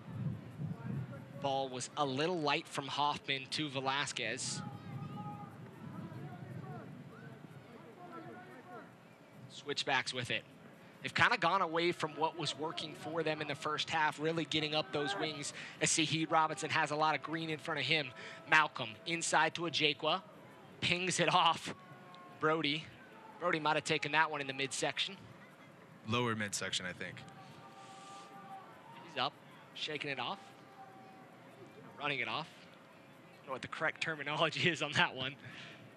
Velasquez, he's outside the 18. He'll get it back, return pass, but Jack there puts himself on the ground. That one's out. Right call by the AR as Robinson tried to get around it. I have to speak to this. Robinson has some wheels. That guy gets in some open space, and he'll move forward. He was a guy I got to play and mark in college down at Grand Canyon University. I heard that was his best game. Yeah.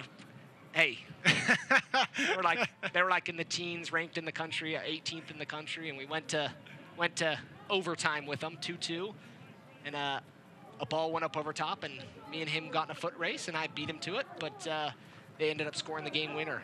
I think one of his teammates put it in the back of the net, so he might have me on that one. And the tacos have been 86th on taco night. Congratulations to everybody here that got a taco. You have eaten it all. Vercoloni out wide to Ajekwa.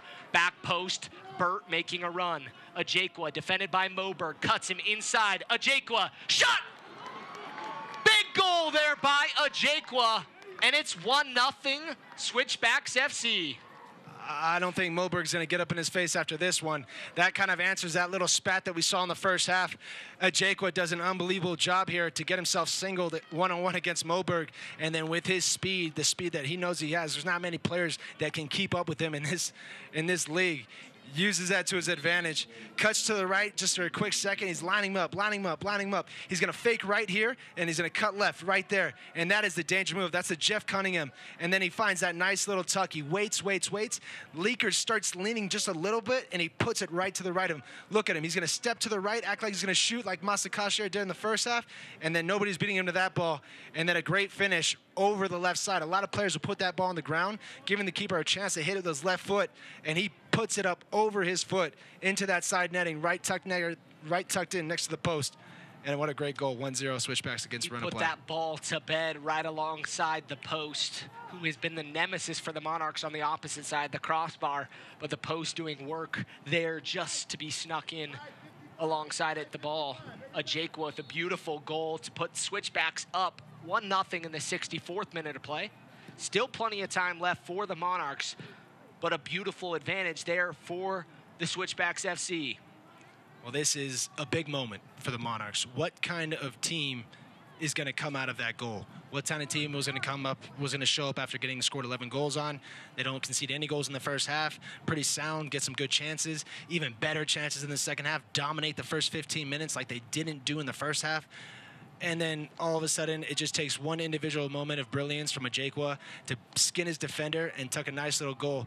Great, simple finish from inside the box. Not a whole lot Leaker can do there except make himself big and try and deflect something out there. But against the run of play, Switchbacks FC up 1-0, and it's not that it's not deserved. And now it's one of those things that you're seeing.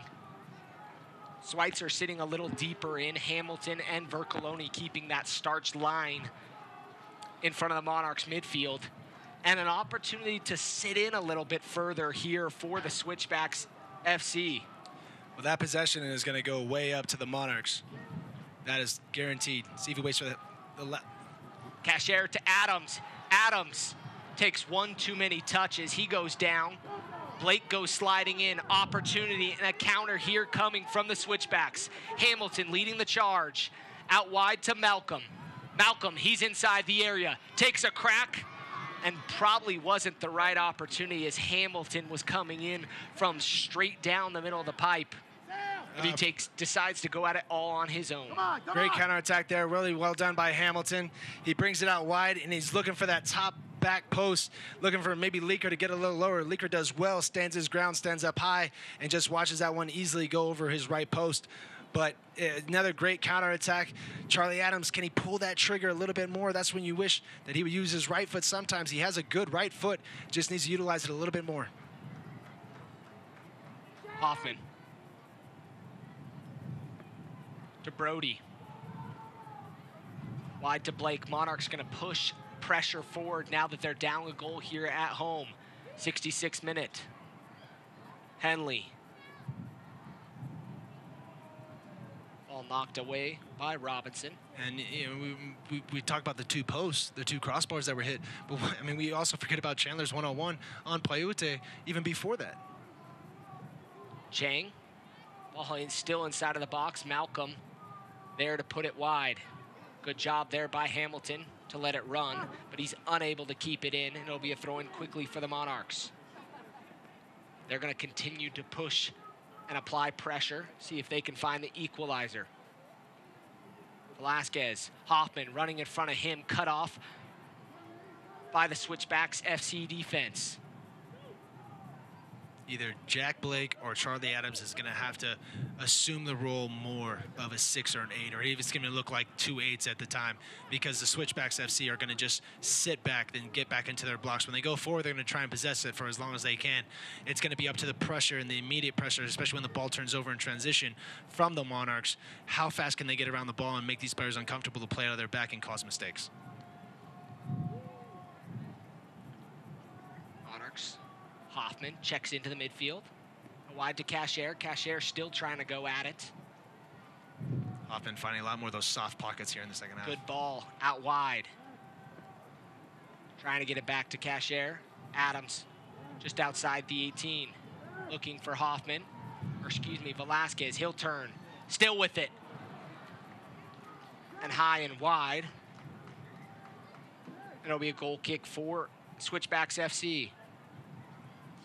I don't know if Sebastian took a little bit of a knock, but he's limping after that shot. Hopefully it's not an injury that he's had before, or a muscle injury. Hopefully he just took a little bit of a knock from the defender there when he was trying to turn, and that maybe looks like kind of what it was. He looks like he might have just got a knee to the IT band while he was trying to turn there from Ibuisi. Or I'm sorry, Jack.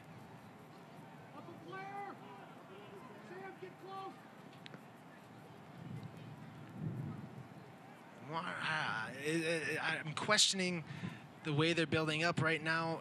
If they just don't want to let players play out at all, they don't really have a whole lot of great size up top. I would think I'd want to make them kick it long, especially here against the wind. I would push up more players, I feel like, in this second half. If I'm Jameson Olave or one person on the coaching staff, hopefully one of them see that so they can say, hey, why don't we making them kick it right into this wind? If you look at the flag, it's practically blowing over. Velasquez taken out hard from behind. Schweitzer. Surprised not to see yellow. Typically when it's from behind like that, you see a card shown. Looked pretty light, so I don't know that I'd call it. Velasquez might have been up verticals. We'll get a second look at this. It's a tough challenge. Yeah. It's a tough challenge. It looks a little bit worse. To the back of the thigh. It looks a little bit worse because Sebastian Velasquez is rolling the ball at the bottom of his foot. So as he gets pushed, it rolls up, and it kind of looks like one of those comedic falls where you trip on all the marbles like in Home Alone. It's it's kind of one of those things that looks a lot worse than it is, and I think the referee saw that and made the correct call. Velasquez gets around his defender. Good job. Good ball there to Hoffman. Unable to handle it. Switchbacks FC are going to try to counter. This is where they're going to get dangerous here in this one. As Chang's able to keep it. Defended by the Jamaican, Robinson. Wide to Henley. Adams. He'll get free. He's going to cut inside the box. Push down, but I think a fair challenge there. No foul called. Adams goes down. Monarchs lose possession. Counter coming. Vercoloni will lead this one forward. Ajekwa. Moberg defending him. Ajekwa's roll kind of gets away from him. And Henley. Monarchs dealt well with that one. You can see Moberg wanting to meet Ajekwa further outside the 18 and definitely not letting him back him all the way up into the box like he did. The further you back up as a defender like Moberg did on that goal, the better that forward feels about going at you, because not only he doesn't have to beat you and then keep dribbling, he has to beat you to the side and then shoot. You have to try and eliminate that option as a defender. Steve Trittschuh going to make his first substitution, I think, here momentarily, and it might be the former Monarch, Karsten Hanlon. Chang to Hoffman. Out wide to Cashier. He'll take a shot near post. Saved by Pawati. Pawati doing what he's supposed to do there, protecting his near post. Does well to get down quickly to a Masakase shot. As he comes inside, little step over, little deke there, takes a quick shot. What impresses me right there is that he doesn't parry it wide, but he just keeps it right there in front of him. That's a hard thing to do. He's done a good job all season long, or all game long, keeping things in front of him and not giving up second shots. Ball out wide to Suggs, wearing the captain's armband. He'll move forward. Lots of real estate in front of him. He'll play it forward, and a run there cut off by Moberg.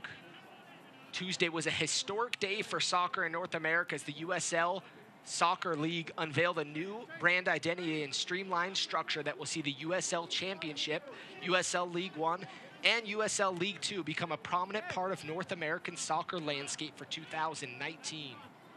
We mentioned those league rebranding changes. Yeah, they're trying to, I guess, promote. Well, I love it. I love the promotion and relegation. Well, and I love the structure. Now you see that true structure. There's an understanding as we're going to see subs from both sides, it looks here coming shortly. Monarchs look like they'll make the first.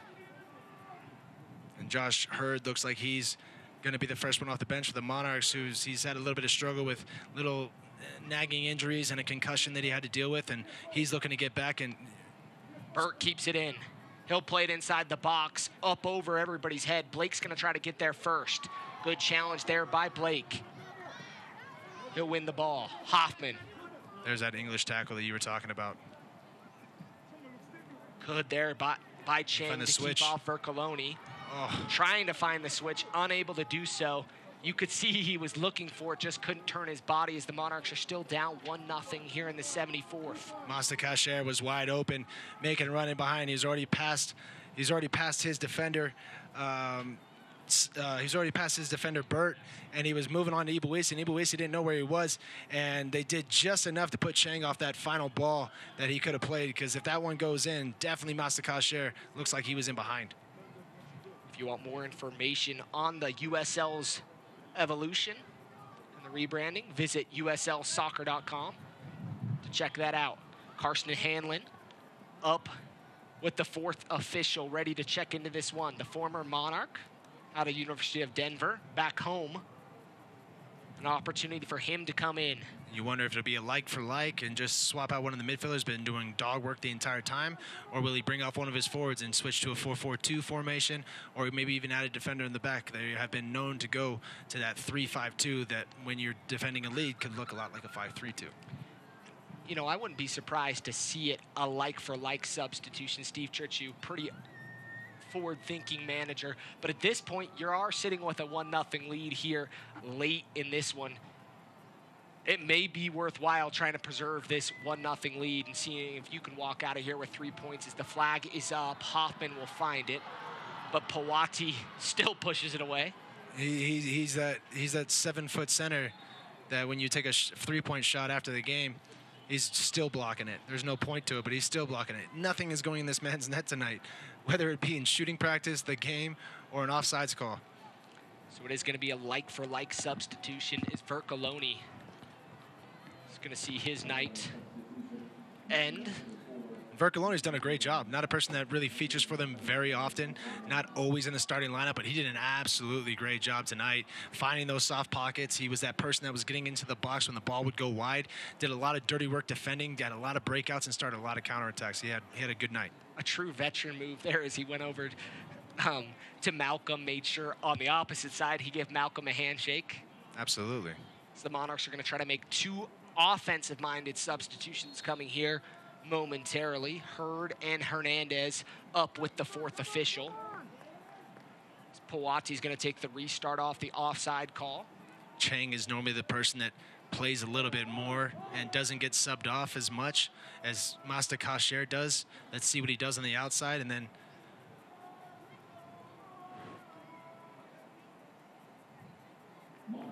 it's going to be Chang that he comes in for, who's been the less productive probably, but the ball just hasn't been on his side. It's been more attacking from the left side. And a little bit of surprise, got Sebastian Velasquez coming off, but Jose Hernandez, who's definitely in form right now and has been playing really well lately, been building up confidence and filling in for that Sebastian Velasquez while he's been dealing with his off-the-field things and his injuries. So now he comes in, UCLA product. What can they change? How can they change this game? These defenders have been run ragged. But like we said, they're in-shape teams, and there haven't been a congestion of games, so they should be able to see this one out. But somebody with Hurd's pace can really cause problems on the outside. And one of the reasons you take off of Velasquez, he has had those injuries, and fitness may not quite be there for him Definitely. And then you got the game you got to think about in 5 days on turf, coming back from injury. It's always a risk. That's one of the things we haven't really talked about, but the Monarchs do play on Wednesday night back here at Zions Bank Stadium for their final home match of 2018 against OKC.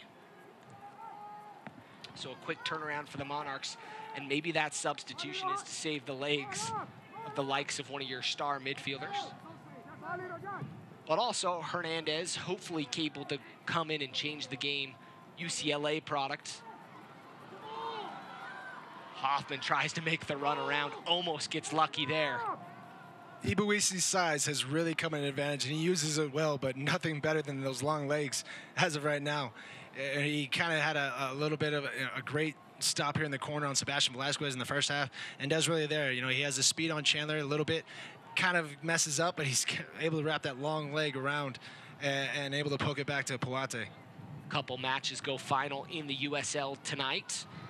Just a few moments ago, RGV takes the 2-1 victory over Fresno. Ball out wide, Cashier looking for Hoffman. Hoffman calling for it. The other game that went final as well, San Antonio takes the 3-1 victory over Seattle. Sounders too. Cashier there trying to hit his ball, much like he hit his shot in the first half, and really good switch of plays. It was a mistake over here by Suggs heading the ball back in the middle to Jose Hernandez, get the ball out wide to Masa Cashier, who had Chandler streaking at the back post. Chandler looking for that low ball being planted at knee height, bouncing across, makes the keeper make a decision whether he's not going to go or come. But the ball's in the air. Puate has shown that he's going to come for all of them. Hanlon. He's taken out by Hurd. It was funny playing a former teammate in the season, a guy that you're used to playing, a guy that you're used to seeing his movements. Sometimes, you know, you try to anticipate something they used to do in training. I think that's probably what Hurd was trying to do there, trying to get quickly around him. Called for the foul. Side Robinson using his body really well there. Henley returning the favor. Job by Robinson to keep it on his foot. Ball out wide. Ajekwa. Back to Burt. Headed in and away by the Monarchs. Cashier is going to go forward. Hernandez trying to make the overlapping run around him. Hurd has legs here on this near side. Ball through to Hurd. He's on the touchline, puts it back inside the box. Just not enough oomph behind it to get it back inside. And that is unfortunate because it was actually a really good ball by Masta Cashier. It wasn't too far. Hurd, I think, slows up to try and look to see where Chandler's run is going, and the ball just keeps drifting with the wind, and it's just aided by the wind a little bit, and it just keeps rolling until you can barely catch onto it before the end. Hernandez trying to make a run inside. Blake can't find him. It'll be a goal kick for Switchbacks FC. Monarchs, if they're going to get the ball wide, they're going to have to find more ways to get people in the box instead of just Chandler Hoffman and Jose Hernandez. Jack Blake, Charlie Adams, late in the game, they need to get up there and they need to try and make sure that whatever comes out of that box is either going right back in or is turning into a shot.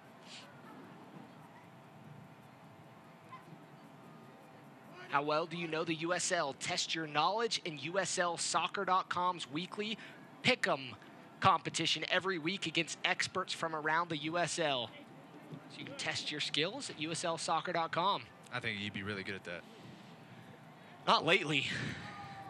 These Monarchs results have been killing me. They Something I hadn't make seen. you question everything about. Yeah. Any knowledge that I did have or would have as Brody is fouled. It's just not... you can kind of see it since World Cup break. They haven't been the same team as they were before it. And like I said, that aura of invincibility is, all but gone.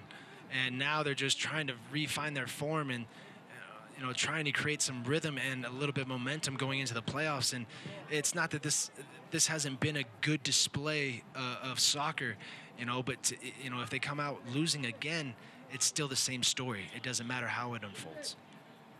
And that's one of the hard things. Soccer sometimes can be that cruel game. Hit the woodwork, have many opportunities, and then give one up, and you could lose those games a lot of times. Brody puts it inside the box, cleared away. Yeah, trying to find that low cross with the cutback. When you find that, when you cut it back, that low cross isn't there. Brody tried to do that in the first half. With that first half one, it looked like that was all he could do when he was trying to wrap his foot around it as the ball was getting away from him. But on this one, as you pull that ball back, all the defenders are now back in position and facing. Only ball that really seems to work is that ball floated to the back post, hopefully for somebody challenging, or sometimes, especially with this wind, you might get lucky it can go in. The goal scorer is going to be ushered off the field, our center referee, as Mabin is going to be the second substitution tonight for Steve Tritchew. It really sucks being as fast as a Jacob, because then everything he does besides that, just looks slow. 21 appearance for Martin Mabin this season, 11 starts, 800+ minutes for him. And they're bringing in a big guy, hold-up guy, someone that'll do some dirty work, but someone that will change the direction of the field and not allow Moberg and Ryden to win every single header and just shove the ball right back down Switchbacks FC's throat.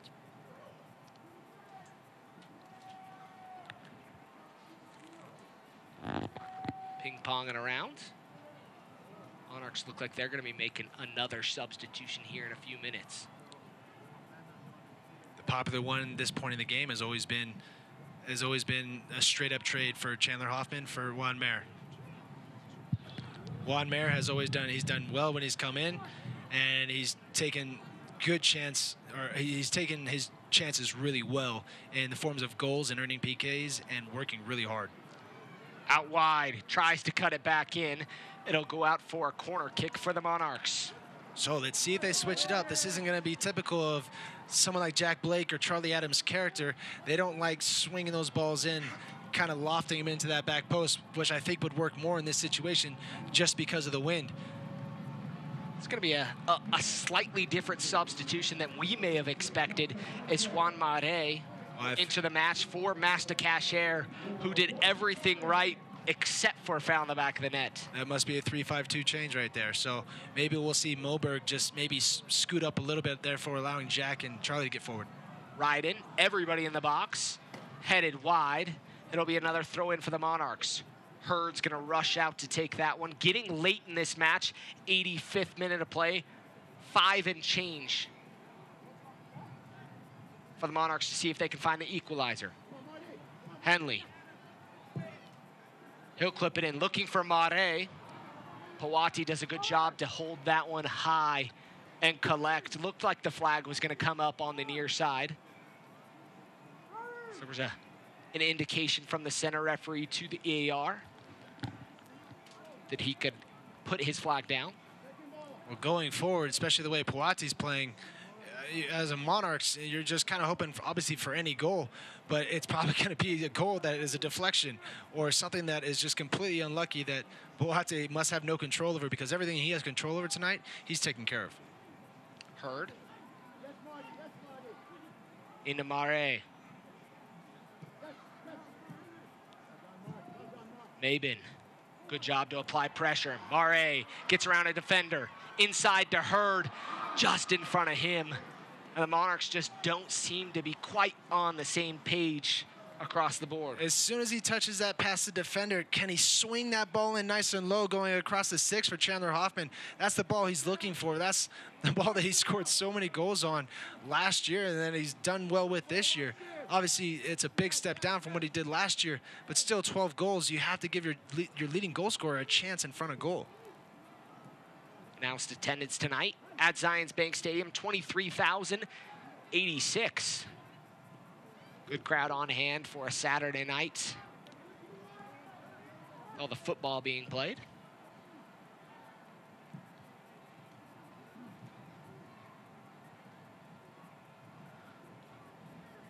They're just sitting back. They have a line of 6 going across right there until Saeed decided to finally step up.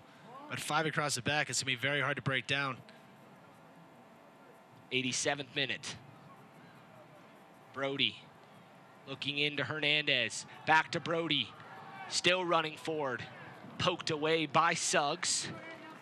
Yeah, unfortunately, they were trying to set up a nice little 1-2 at the top of the box for an oncoming Brody to run onto, but falls to his left foot, does well just to kind of keep it going and earn his team a corner.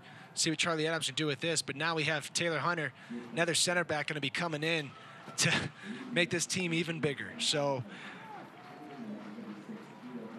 batten down the hatches here with Hunter coming on for Hamilton. Hamilton's going to take his time exiting the match.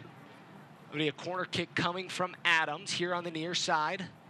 Everybody forward except for Brody and Henley.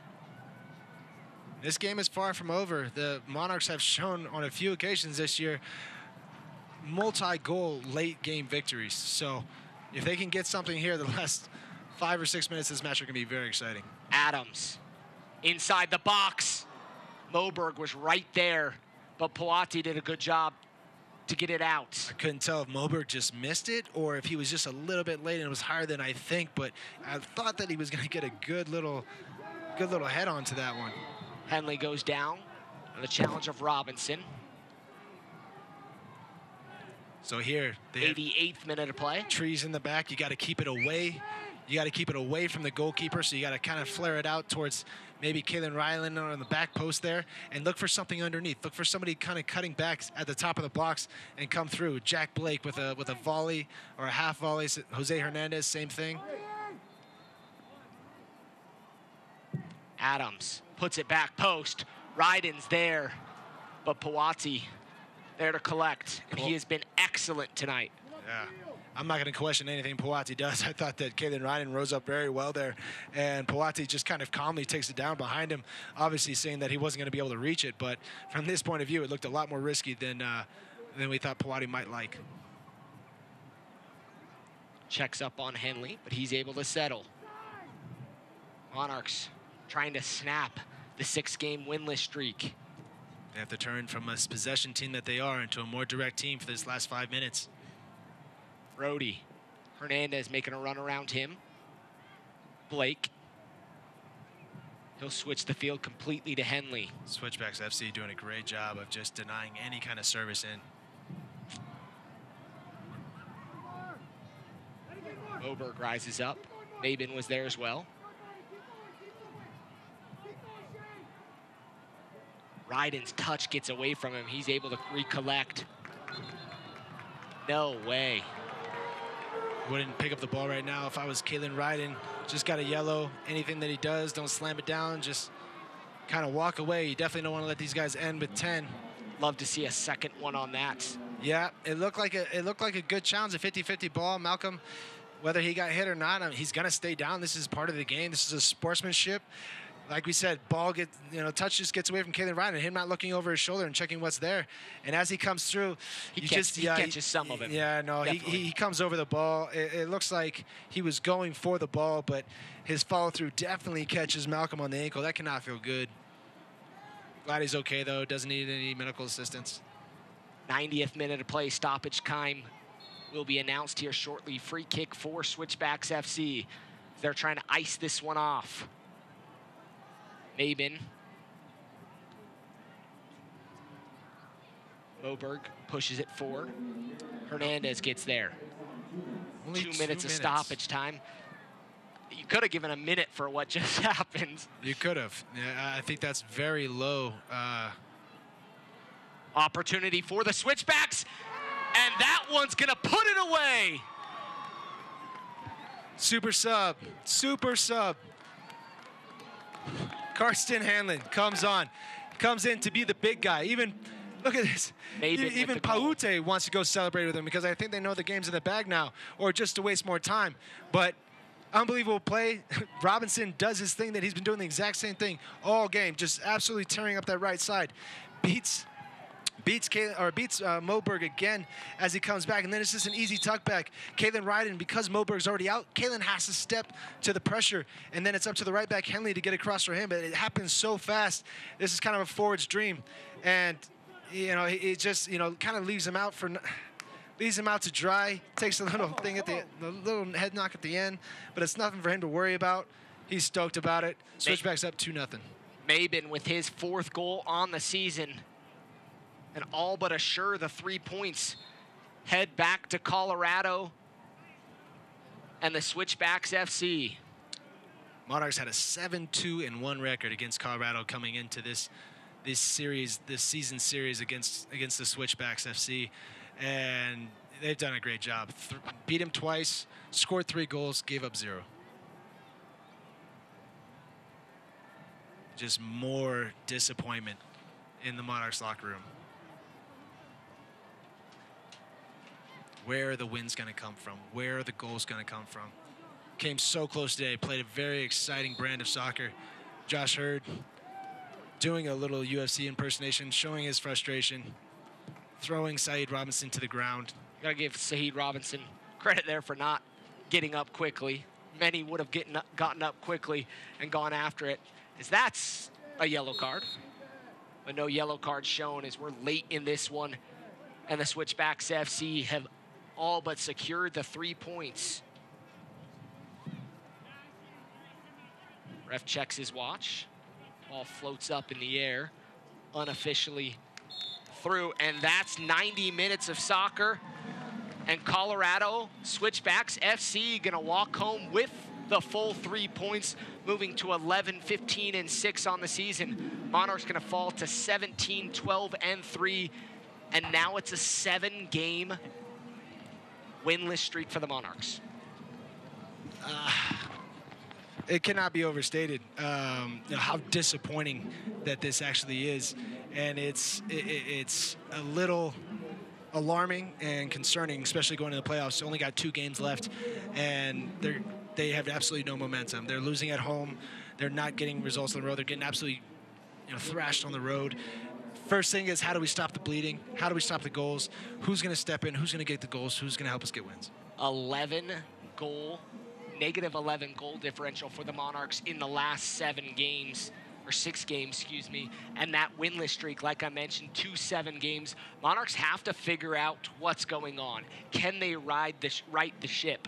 And that's a challenge for teams. What can you figure out that you're doing wrong? What can you change tonight? That first half looked like the Monarchs did everything right except for find the back of the net. Hit the crossbar twice, made everything look good, just couldn't find the back of the net. I mean, they're top in the league in possession and passing and everything like that. That doesn't matter if it doesn't end in any kind of results. In the beginning of the season, it was ending in good results and positive victories and 3 points and 1 point. But now it's just getting to the point where they're getting so spread out, and teams are doing a great job of capitalizing on a lot of mistakes. But also, there's great individual play. Saeed Robinson played great today.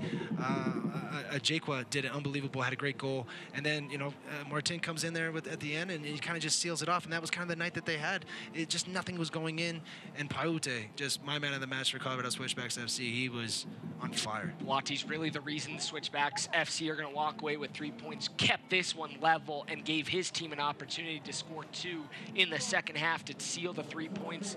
That's all she wrote here at Zions Bank Stadium. Monarchs with 2 remaining games, 1 here at home on Wednesday, so a quick turnaround, and then the last one at Fresno. So 2 big games for the Monarchs. See if they can figure things out late. Chad Barrett, Landon Southwick from our wonderful team here that made this production happen. We thank you for tuning in. We'll catch you on Wednesday. Jason Johnson! You've got to be kidding me! Shot ripped in! Alex Mendoza! Goal! Let's be over! Sunday the other way! Oh, what a goal! And what a world-class goal that is from Didier Drogba. Pure brilliance from Ricardo Pereira. Krasinski diving stop. Must-see TV.